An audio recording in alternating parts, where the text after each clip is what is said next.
প্রধানমন্ত্রীর মন খারাপ। প্রধানমন্ত্রী আজকে মন খারাপ করে বলেছেন কক্সবাজারে যে বিরোধী দল কেন বাজেটের সমালোচনা করে।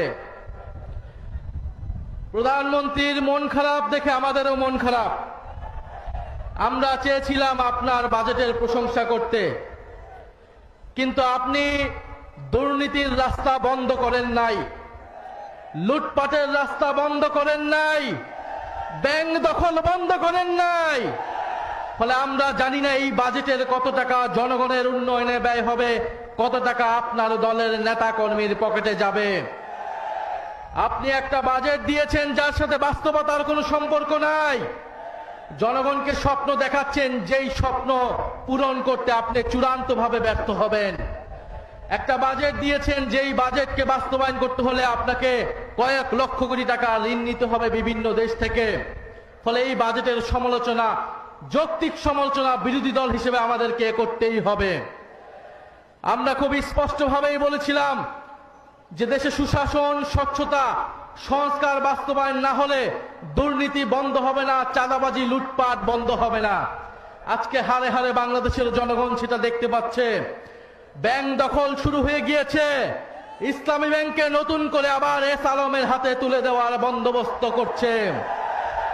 আপনি যতই অস্বীকার করুন না কেন, আমরা জানি এস আলমের গাড়িতে চড়ে কে বাংলাদেশের সংবর্ধনা নিয়েছিল। এস আলমকে কারা প্রোটেকশন দিচ্ছে বাংলাদেশের জনগণ জানে। ইসলামী ব্যাংককে কাদের হাতে তুলে দেওয়া হচ্ছে এটাও বাংলাদেশের জনগণ জানে।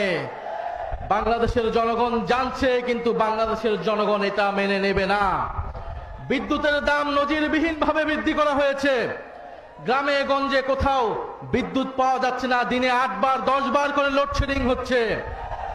বিদ্যুতের দাম এই সরকারকে বাড়াতে হবেই, কারণ এই সরকার আওয়ামী লীগের সরকারের করা অসম চুক্তিগুলো এখনো বহাল রেখেছে।